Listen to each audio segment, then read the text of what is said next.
连续假期都咧讲关心天气，过来就是交通上新的国道路况预报嘛已经出来，因为宜兰花莲台东停放率超过50%，估计国道5号恐惊共款的真塌。再加上什么？即嘛是樱花季，大家拢出去佚佗赏樱花，人是有够济，可能这人拢会入去国道高速公路，所以讲因用车条甲人条代替嘛加开116班次来载人客。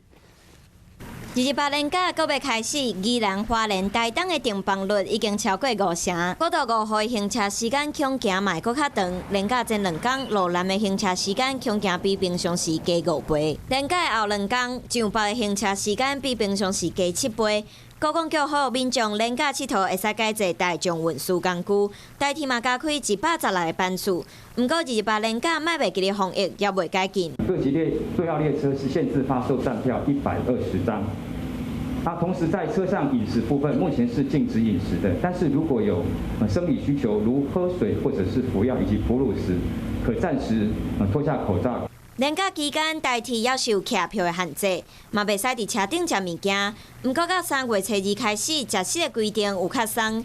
伫隔壁的乘客有挂嘴炎的状况，会使烫嘴炎来食物件。不过食完要写会记哩挂嘴炎，维持社交距离嘛和病毒保持距离。